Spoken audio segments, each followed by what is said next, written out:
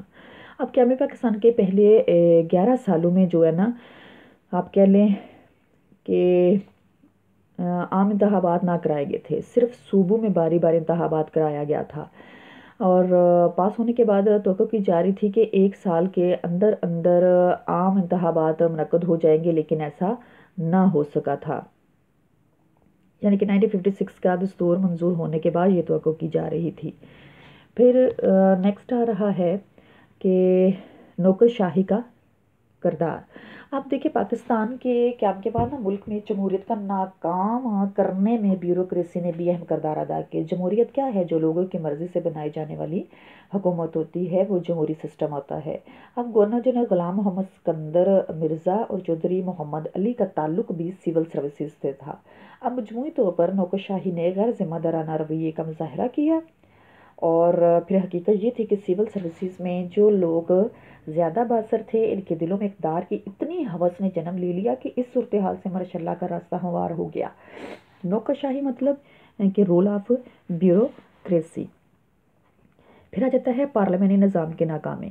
اب 14 اگست 1947 سے لے کر 7 اکتوبر 1958 تک پاکستان میں پارلیمانی نظام رائج رہا۔ اب پہلے 11 برسوں میں یہ نظام مکمل طور پر ناکام ہو گیا۔ پارلیمانی نظام کے ناکامی کا اندازہ اس بات سے بھی لگایا جا سکتا ہے کہ ان 11 برسوں میں 4 گورنر جنرلوں کے تحت 7 وزارتیں تشکیل دی گئیں۔ کتنی وزارتیں؟ 7 وزارتیں۔ ان میں مسٹر آئی چندریگار کی وزارت مختصر ترین تھی، جو صرف 2 ماہ تک چلی۔ کتنے ماہ تک؟ صرف 2 ماہ تک۔ اس سیاسی عدم استحکام کے نتیجے میں ملک معاشی اور سیاسی بحران کا شکار ہوا۔ ان حالات سے ملک میں ماشاء اللہ کا راستہ اور ہموار ہو گیا۔ نیکسٹ آ جاتا ہے دستور سازی میں مسلسل رکاوٹ۔ دستور سازی یعنی کہ آئین بنانے میں، کانسٹیٹیوشن میں پاکستان اور بھارت دونوں ایک ہی وقت میں آزاد ہوئے تھے۔ دیکھیں 14 اگست کو پاکستان آزاد ہوا تو 15 اگست کو بھارت نے اپنا دستور 2.5 سال میں تیار کر لیا۔ کتنے سال میں؟ یعنی کہ 2 سال 6 ماہ میں۔ لیکن پاکستان کے سیاستدان اس اہم مسئلے کو لٹکاتے رہے اور آخرکار صورتحال کیسی پیدا ہو گئی کہ ماشاء اللہ کا نفاذ ہو گیا۔ یہ تھے ایوب خان کا دور، جو لانگ کوسچن کے حوالے سے بھی آ سکتا ہے اور شارٹ کوسچن کے حوالے سے بھی آ سکتا ہے کہ ایوب خان کے دور کے 2 اہم اسباب بیان کرے۔ پھر لیاقت علی خان کب شہید ہوئے، یہ MCQs کے حوالے سے ساری ڈیٹس کو آپ نے یاد کرنا ہے۔ پھر ہمارا جو نیکسٹ ٹاپک آ جاتا ہے وہ ہے 1962 کے آئین کی خصوصیات، اور یہ پیج نمبر آپ کا ہے 44۔ یہ شارٹ کوسچن کے حوالے سے اور لانگ کوسچن کے حوالے سے آپ نے یاد کرنا ہے۔ یہاں پہ صدر جنرل محمد ایوب خان نے ملک کے لیے نیا آئین بنانے کے لیے ایک دستوری کمیشن مقرر کیا، یعنی کہ ایک کمیشن بنایا گیا جو کہ آئین بنائے گا۔ اب کمیشن نے اپنی سفارشات 1961 میں 1961 میں صدر کو پیش کی تھیں۔ اب صدر نے ان سفارشات میں اپنی مرضی کی ترامیم کی، یعنی کہ تبدیلیاں کی، یعنی کہ اس کمیشن نے اپنے جو رولز بنائے تھے، جو سلیکشن کی تھی، سفارشات بنائی تھی، وہ صدر کو دے دی۔ اب صدر نے ان سفارشات میں مزید تبدیلی کی اور بعد میں پاکستان کے لیے ایک نیا آئین تیار کیا گیا، جسے 8 جون 1962 کو ملک میں نافذ کر دیا گیا تھا۔ پھر دیکھیں 1962 کے آئین کی خصوصیات کون کون سی ہیں، شارٹ کوسچن کے حوالے سے بھی آ سکتا ہے، لانگ کوسچن کے حوالے سے بھی آ سکتا ہے۔ تو دیکھیں 1962 کا آئین تحریری تھا، ریٹن فارم میں تھا، جس میں 250 دفعات اور 5 گوشواروں پر مشتمل ہے، جیسے 5 گوشوارے، 5 آپ کہہ لیں خلاصے۔ تو پھر 1962 کا آئین وفاقی نوعیت کا تھا۔ اس دستور میں پاکستان کے دونوں حصوں کو برابر نمائندگی دی گئی۔ دونوں حصے پاکستان کے کون تھے؟ 1962 میں مشرقی پاکستان اور مغربی پاکستان۔